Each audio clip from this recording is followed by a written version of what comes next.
What's up? So, this is going to be quick and just an audio because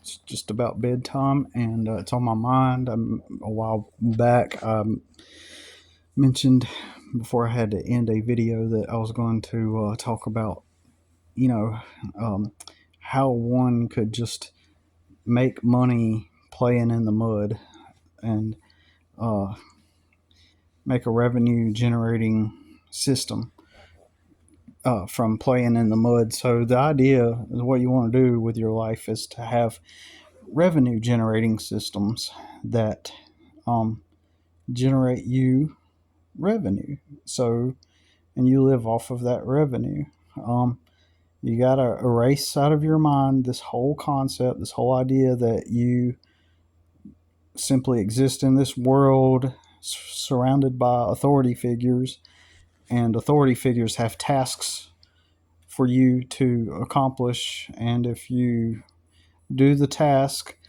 they give you a label of some sort, uh, and with under that label, they assign you certain tasks, and you go there for 8 hours or so per day for a total of 40 hours per week, and you do that task that the authority figure gives you, and after that, then you are free to quote unquote live your life.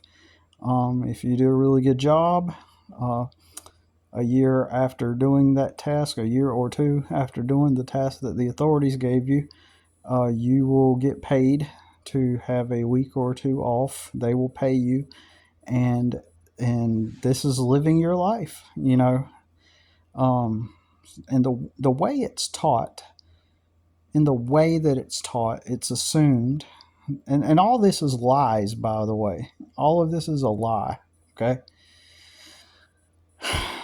And you see, when you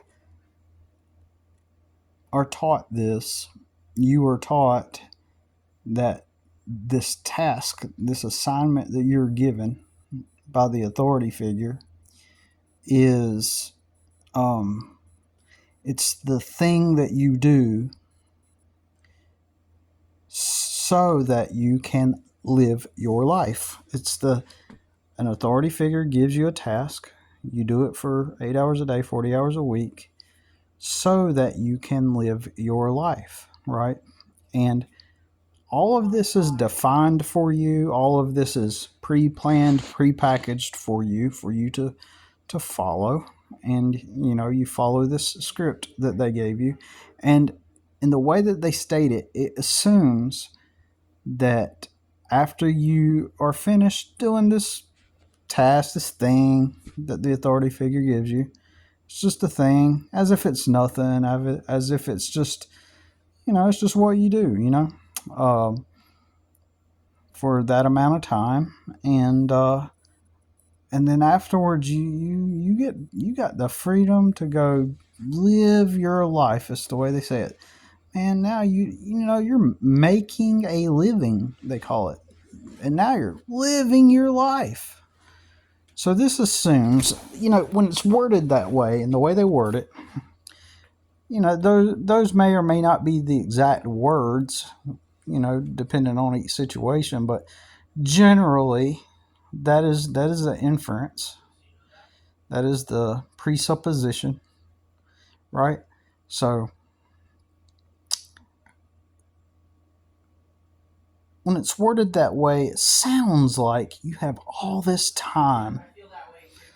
It sounds like the package, the offer, the script, and the package and the offer suggests that this is a task given to you by some authority figure that when you complete it, it's just this little thing that you do, and then outside of that, it's like a cornucopia of fun, a plethora of experiences. It's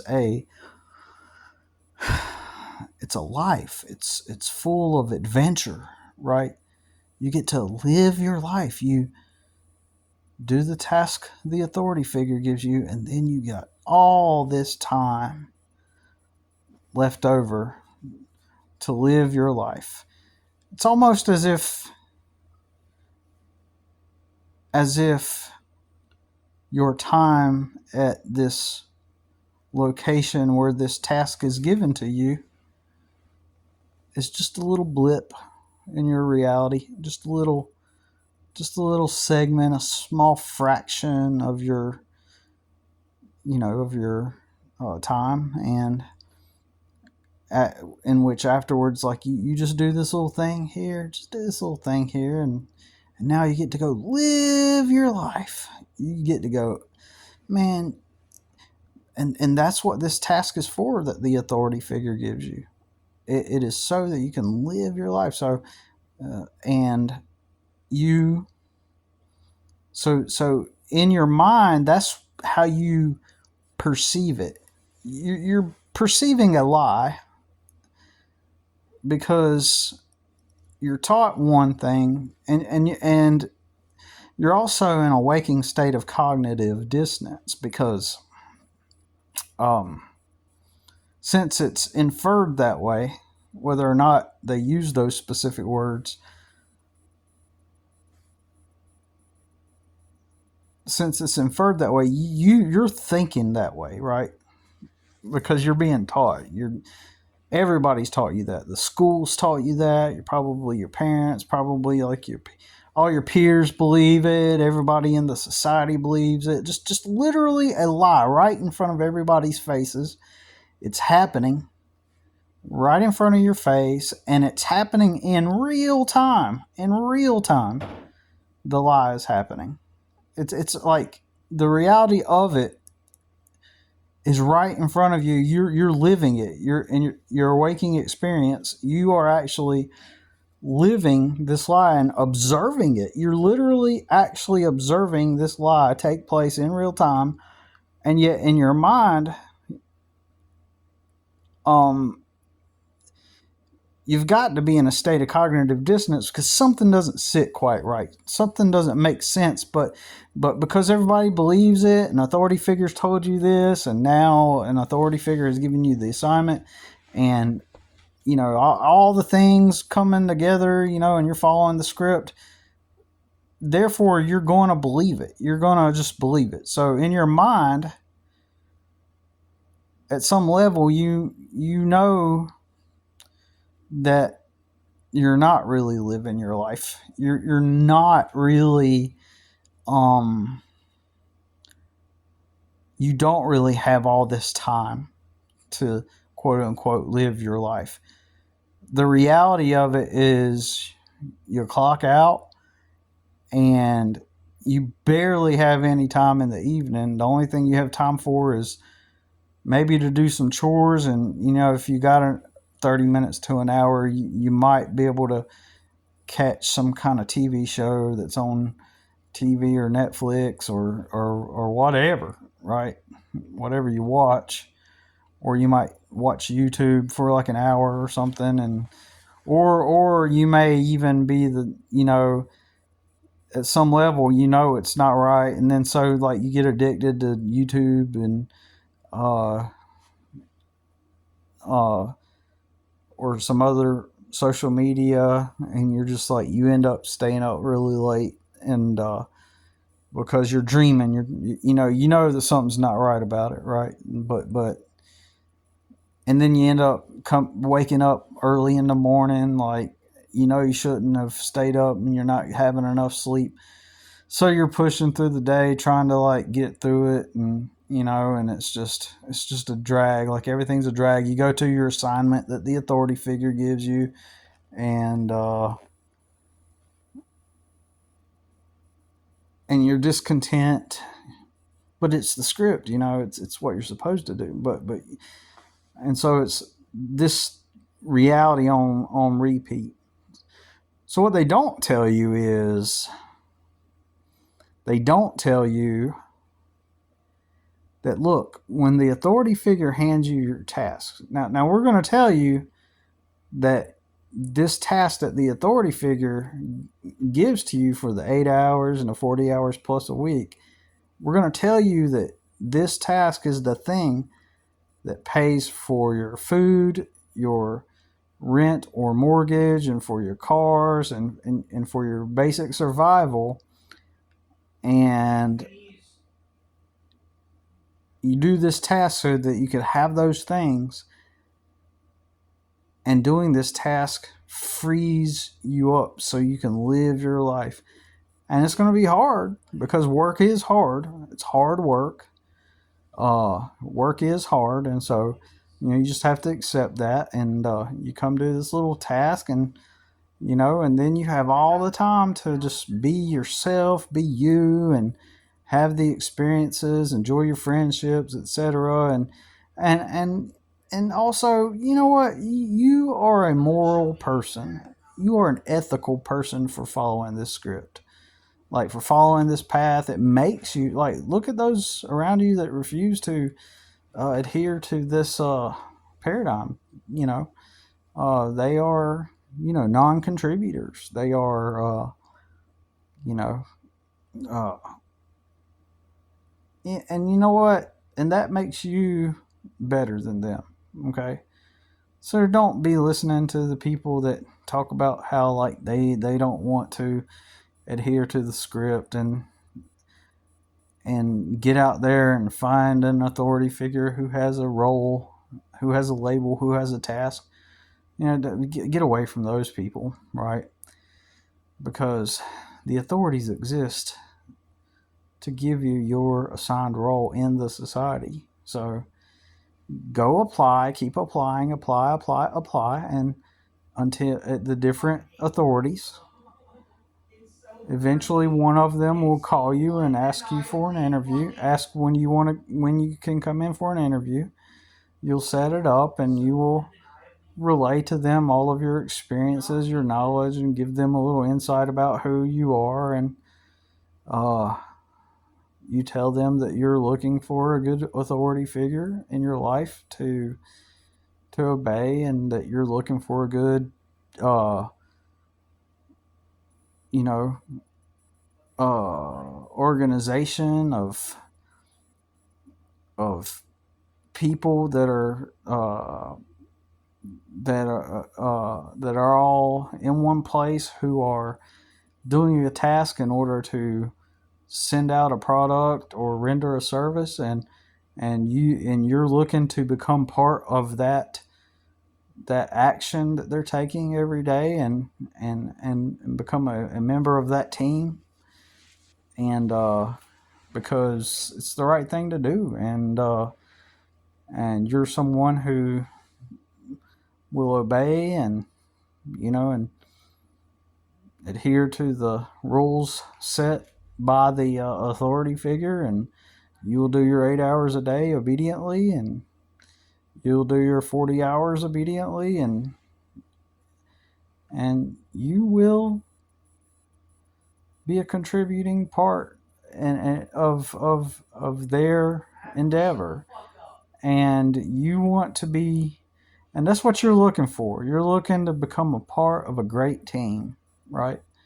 Isn't that what you want? You're looking for something that some man has set up in some place, to become part of that as they render the service of helping the society run. I'm trying to drown out my son's voice. So yeah, that is what you are looking for. You are looking for, and that's what you tell them. You sit down in front of them at the table of the authorities.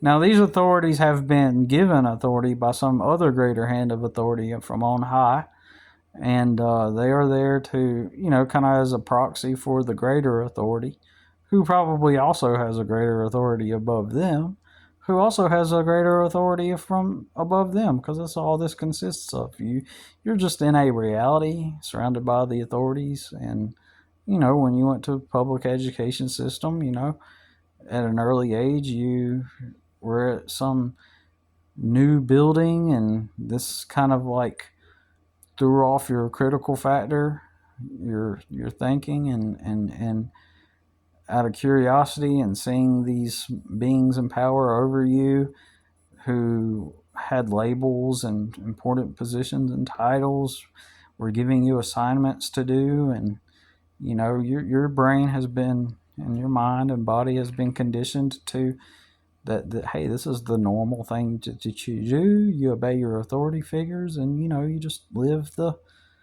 you know and if you're good and you do the work, then you are rewarded with scores called grades, and you may get an A if you're doing your very best, and they approve. And so this primes you for whenever you become an adult. Now you're ready to go find which set of authority figures to go serve, and this makes you morally superior. Let's just be real. You're morally superior. You're ethically superior. Now, there are these strange people that talk about, like, I don't know. It's not even worth mentioning because, like, what are they even trying to say? Like Daryl. Like, you heard Daryl, like, last week, like, before he left. He was, like, saying that he was, like, going to go do his own thing or something, or whatever. Like, yeah, some people like that, I guess they make it or whatever, but I mean, come on, it's not everybody. Plus, it's risky to do that kind of thing and think that you can, that like Daryl thinks that he's going to, like, think outside of the box, and I don't know. Let's just not even talk about what he's trying to do because, like, yeah, I heard that he got, like, some money up, and he started, like, I don't know, what was he doing? He was, like, mowing grass or something like that. Like, who does he think he is anyway, right? But anyways, like, yeah, there's dreamers that think that they can become one of the authorities, or that they don't have to, serve one of the authorities, as if they've been granted the authority. Now, don't get me wrong. Sometimes some people like Daryl, they end up doing pretty good, and outside of the paradigm of I mean, outside of the construct that we harmoniously live in by following the script. And if everyone would just shut up and do what they're told and follow the script, everyone would be happy. Eventually you'll get your mortgage, your car, and your family, and you'll do the task assigned to you by your authorities. That's all it really is. And that's happiness, because look, every year for 2 weeks you will get paid, and you have the freedom to go to the Bahamas, to New York, to the mountains, the beach, or you might just want to kick back at home and watch TV. You're able to do whatever you want. How does that sound? Doesn't that sound great? I mean, it certainly does to me. I mean, who in their right mind wouldn't enjoy some time off, right? And just to kick back and relax. And then if you do go out somewhere to, like, another place, and, like, outside of the state that you're in, and you enjoy some fun entertainment and some new experiences, what's wrong with that? There's nothing wrong with that. Like, it's just this is all part of how you be happy. Haven't we told you? Happiness is when you are, you doing your task that the authority figure tells you, and then in your free time and your spare time, you just go have fun experiences and whatnot. But anyways, here's the thing. Here's what they don't tell you. They don't tell you that this task that the authority figure gives you, that you've been primed to, this system that you've been funneled through, right? They don't tell you that this task that the authority figure gives you consumes the majority of your waking actual life. This is why it's not living your life, even though they say it's that you work at the job so that you can live your life. They don't tell you that this mundane task, it is, yeah, they don't tell. Sorry, I got interrupted, but so getting back on topic, had another interruption. So they don't tell you that this task that you're given by the authority figure, like you go out and you pick one that you are going to go serve. They don't tell you, and this is within a framework. This is within a script. They want you to keep following this script so you don't think outside of this formula, this script. But it's going to consume the majority of your time. So let's say that I'm actually quite surprised because in the 2000s, when I ventured out into the adult working world, or applying at businesses owned by my peers all around, and I'll give you some examples of these businesses that my peers started. Walmart was one of them. One of my peers, Sam Walton. Now, he was one of my peers, even though he was born decades before me and he died, I think, before I was born. If not when I was a kid. If not when I was a kid, he died. So he is still one of my peers, but he just started his business like way back in the 70s or the 60s or something, right? And by the time I became an adult, he already had tons of his stores located all across the country and whatnot. So he's got his stores, and now his kids run his stores, and those stores are called Walmart, right? Another example is, these two guys, they decided, hey, you know what? They didn't say, I'm going to go look for a job. I'm going to go look for a good company. They said, we're going to make and sell pizza. So imagine a little lemonade stand, right? In the neighborhood, some kid got their pitcher of lemonade, got their cups, and they have the cups and the lemonade out in a little basket where people are putting some money, and people stop by and they give them a quarter or 50 cents, and then they're handed a lemonade. Well, so imagine a little stand, and it's, instead of lemonade, they're selling pizza. So they give the person a pizza, the person gives them some money, and it's literally the same thing. And so let's say that these guys, they call their pizza stand Pizza Hut, because it's just this little building, tiny building thing. So they call it a hut, Pizza Hut. And so, well, that actually happened. So these guys, they, borrowed some money from their mom, and they started selling pizza out of this building, this little hut thing. And then eventually, when they had enough money built up, and they expanded and made another location, and then another location, and then another location. And pretty soon, all over the country, they had bunches of different locations. By this time, they had enough money to make their little hut business, their pizza business, look highly professional. They started making these like red roofs that had like a particular look, like the square looking look, and it kind of looked like a square hat type of shape. But anyways, they called it, Pizza Hut. And I don't know if you've heard of it, but it's this, just place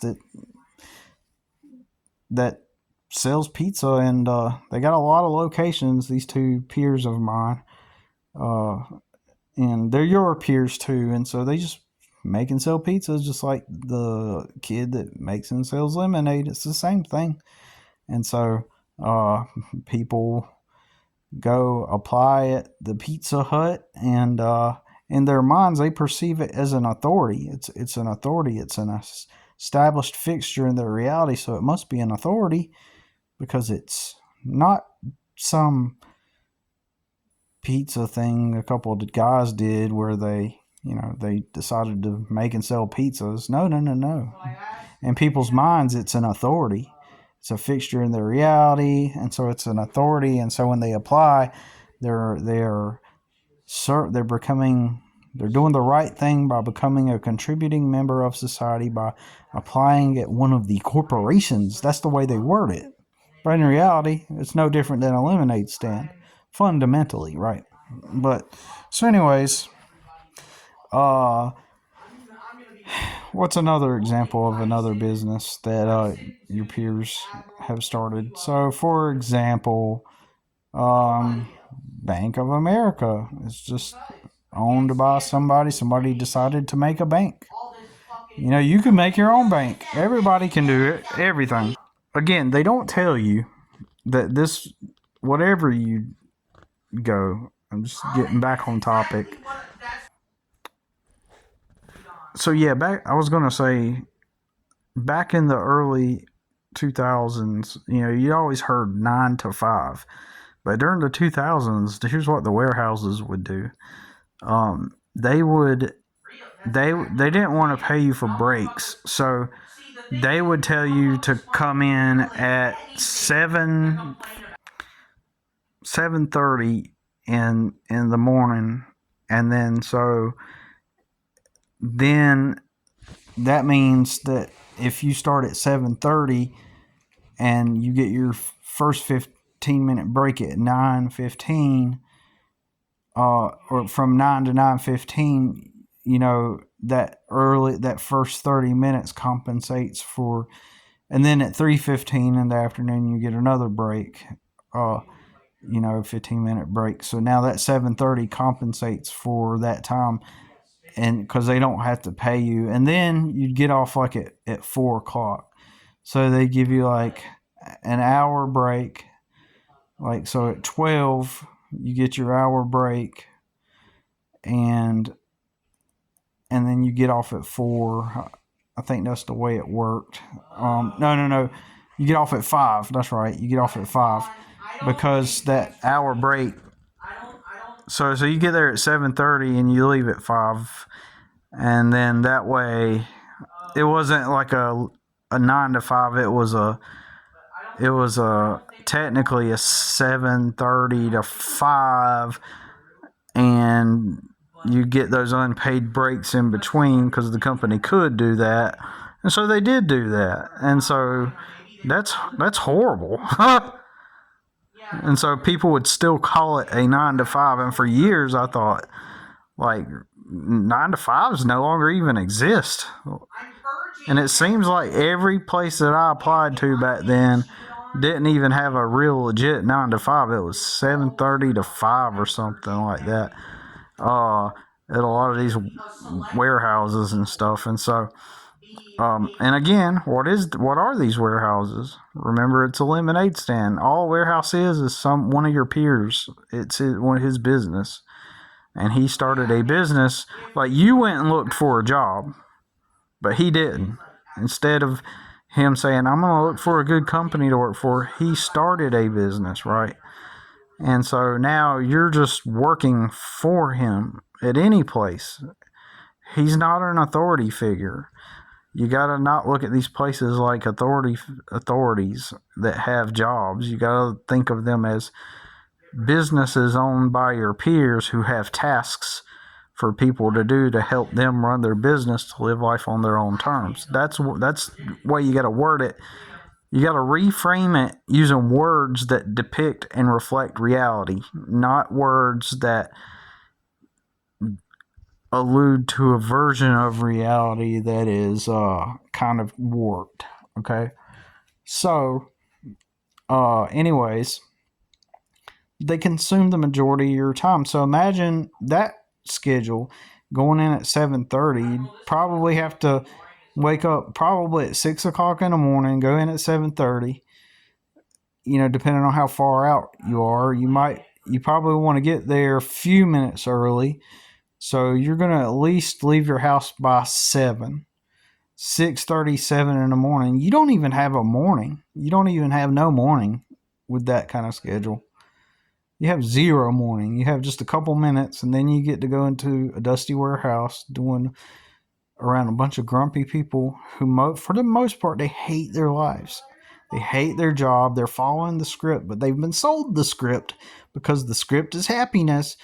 And so a lot of them, they're showing up at work with really nice clothes on and nice rims on their cars, and and looking all pristine and clean, and just think that image. They work all those hours just to maintain that image, just to prop that image up, and then go escape on the weekends to do something like, just escape their reality, right? They go escape their reality on the weekends. And so that's what they're doing. They're escaping their reality. When they go out and do the fun thing, when they get the rims, when they got to make sure they're dressed to the T, pristine, they got like no stains on their clothes, and during work they try to work in on such a way to where they don't get their really nice clothes stained. And you know what I'm talking about, for those who've experienced this. And it's not everybody all pristine, but there's all kinds of other things you could point out, where they live in a reality where they kind of hate their lives, but they're compensating in some way, trying to find fulfillment within a reality that goes by a script that says is the formula to happiness, when it is literally the formula to indentured servitude and slavery and being discontent and being unhappy, right? That's what it actually is, right? And so you get around the disgruntled managers and that don't like their lives, who are taking out all their energy on other people and stuff. It's just sad. But anyways, so on this schedule I referred to, so then you leave at 5. You're exhausted by 5 o'clock. You don't have any energy because you got in at 7:30. You've been up since 6. You got there, you rushed to get there, and at 7:30 in the morning, even though you got a couple of breaks and an hour lunch break, you're still at home and you're exhausted because you've been there all day. And then on your time off, you have to think about that job. You have to think about working there, and you have to center your whole reality around this place. But you can't complain about it, because if you complain about it, then you're not a morally righteous person, because good people work, and they work hard, and they work hard at these jobs. And so let's just even say that, you do have an actual 9 to 5. I actually met a guy that worked at a popular shipping and packaging company, a popular online sales company that was started first as a bookstore many years ago. And he said that his hours was 9 to 5. I was like, "Are you kidding me?" He was like, "No." I was like, "Are you telling me that you work exactly 9 o'clock in the morning and you get off at 5 with and you get paid for lunch and paid for 2 15-minute breaks?" And he was like, "Yeah." I was shocked. I guess that isn't that bad. When you really think about it, especially if you're actually working an actual 9 to 5 and you're getting paid for your breaks too. That's pretty decent, as far as hours goes. But even then, that consumes the majority of your time. And it consumes your time. It's your reality. Like, you have to be up and ready to go to this authority figure. It's not some man's business that he started years ago. It's not what it is it? It's not. It's just an authority that exists. Anyways, being sarcastic there. So even if you do have a set 9 to 5 schedule, 40 hours a week, that's still the majority of your time. That's still the majority of your time, so that you can live your life. it still consumes the majority of your time, especially if it's not something that you enjoy doing or that you're good at, or and especially if you're around disgruntled people who don't like their lives, or they're kind of sadistic people, or they're narcissists, or people that have a need to have superiority and gain control and power over others, and maybe they have like this old school way of, I'm the boss, I'm the manager, how come these boxes haven't been moved over here, how come, blah blah blah, this like infantile environment. And when I say that, I'm not even using hyperbole, it's infantile. If you've been in these environments where it's like, okay, you got the disgruntled manager who everybody talks about, and they say, oh, well, you just kind of gotta let him not get under your skin because he's just that way. When you hear people say that, you're in a bad environment. So on the weekends, you're thinking about that place. In the evenings, you're planning your whole life around that place, right? Now, if you're someone that clearly and clear-headed and consciously chose, and you said, you know what, I want to go work at that place. Like, I don't know this girl personally, but I will say this: she's like builds rockets. Like, literally, she works for some kind of company that builds some kind of like rockets or something like that, and some high tech type of thing. It appears to me that is something that she enjoys, and she obviously had to go to school to enter into that field. So technically, it sounds like that's something that she really enjoyed.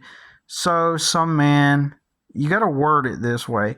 You don't say she went to work for a rocketing company. She is an engineer or a rocket technician, rocket building technician. You don't say it that way. You to word it in a way that depicts reality and reflects the truth of reality. You say she chose to work for a man's rocket building business. Yeah, his name is Kyle, or no, I'm not going to use the word Kyle.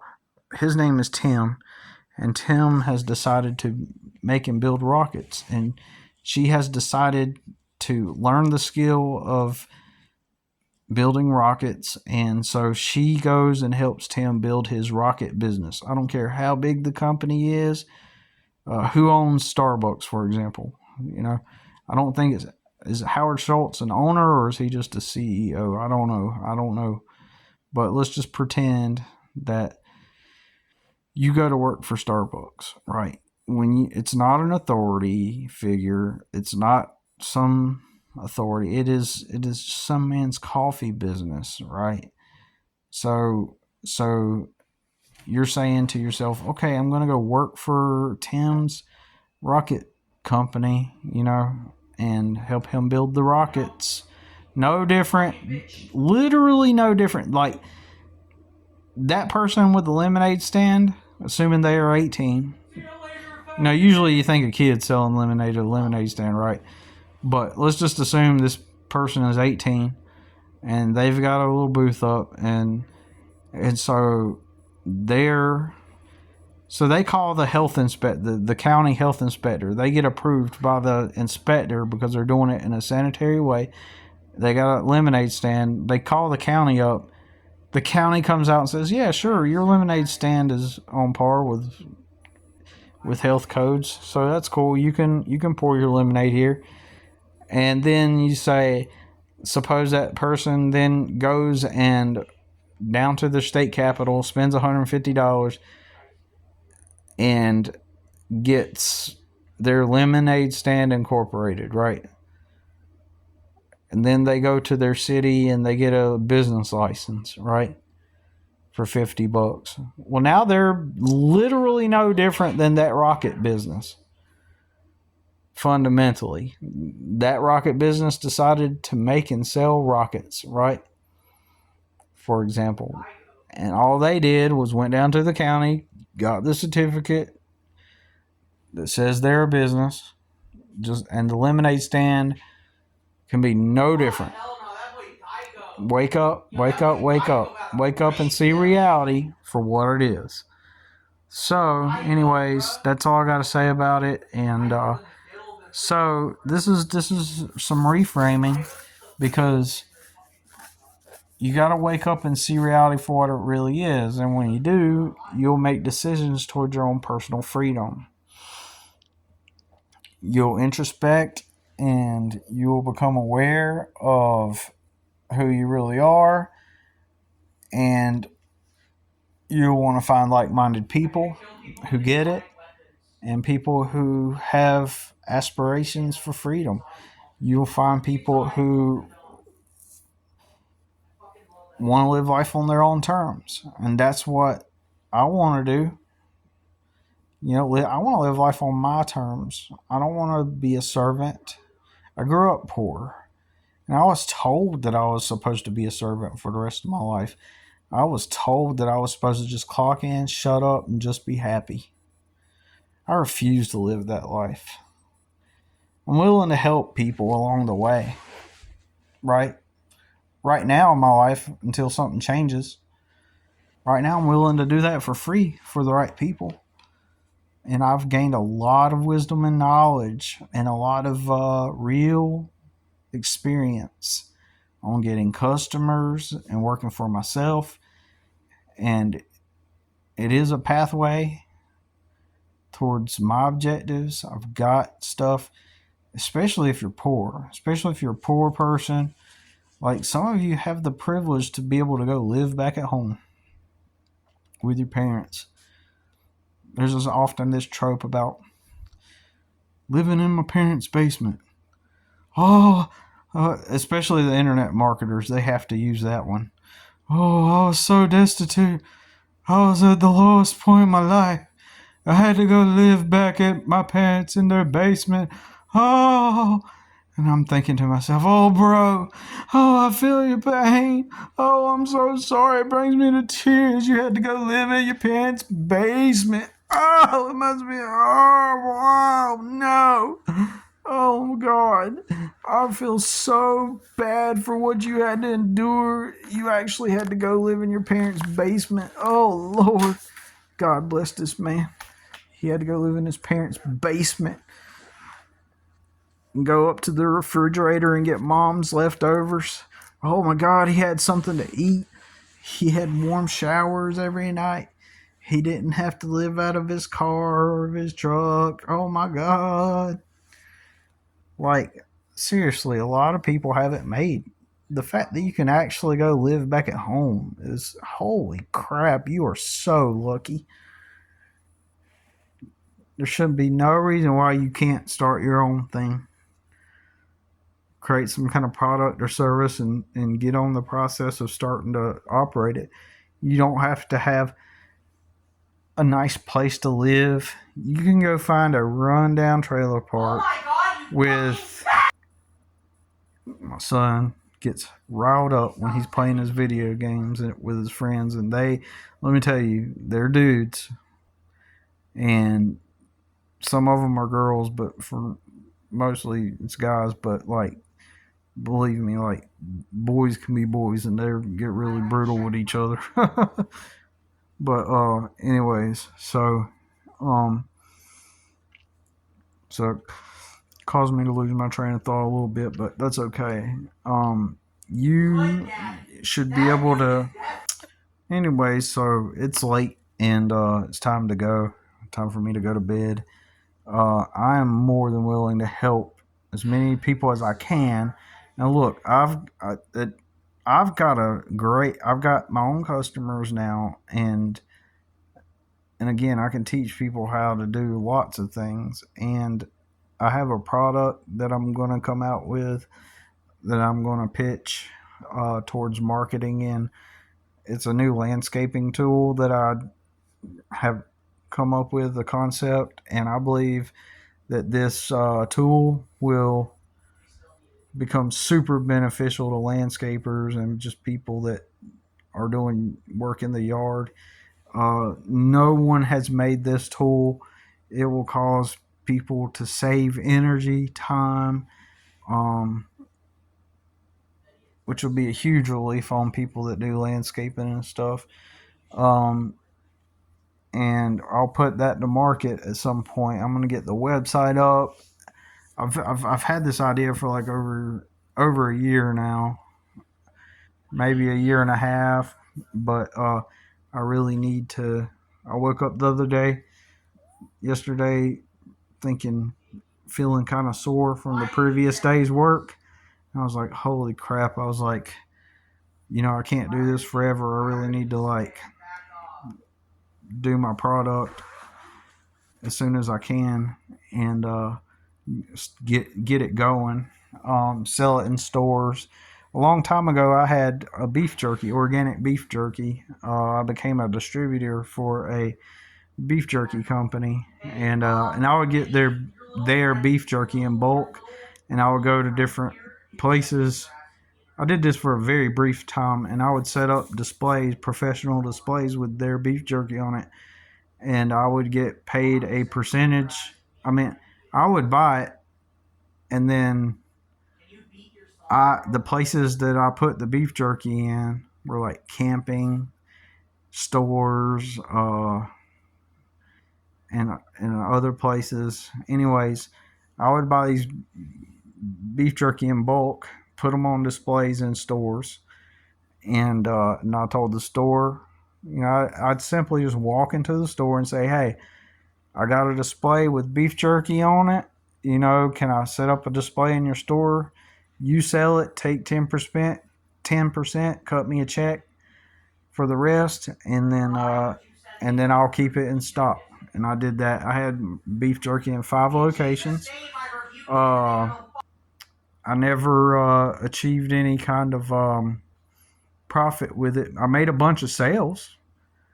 If I could have continued and gotten it into more locations and just kept up with what I was doing, I would have made a lot of money. I did the math, talking to somebody about this tonight, and if I would have, and I did the math, if I would have had my beef jerky in 100 locations, I would have made a lot. If I would have just, by now, that was in 2008. But then I had a bunch of that was the beginning of some legal troubles I went through for a decade and a half. So, anyways, I know some stuff, and I'm willing to help people for free. You know what I mean? For now, anyways, because I am able to for the right people again. So, anyways, I'm going to get off of here, and I hope you enjoyed this video. If anyone wants to contact me, we can figure out something and we can talk. I love talking to people about their goals and their aspirations. I'm very business minded, okay? And I'm very creative. I'm really good at ideas. I'm really good at a lot of systems building. I'm good at creating systems, and I can change your life if you hire me. And when I say hire me, if you want to donate something, that's fine. If you're in a place where you can't and you want it for free to the right people, I'll do it for free. It's not about the money. I enjoy helping people. I have had some people say that I was their inspiration for starting their own business. I'm not even lying.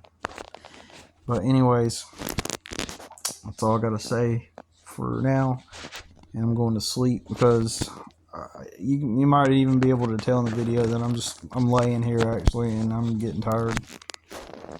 But thanks for listening, and we will see you in the next one. Peace.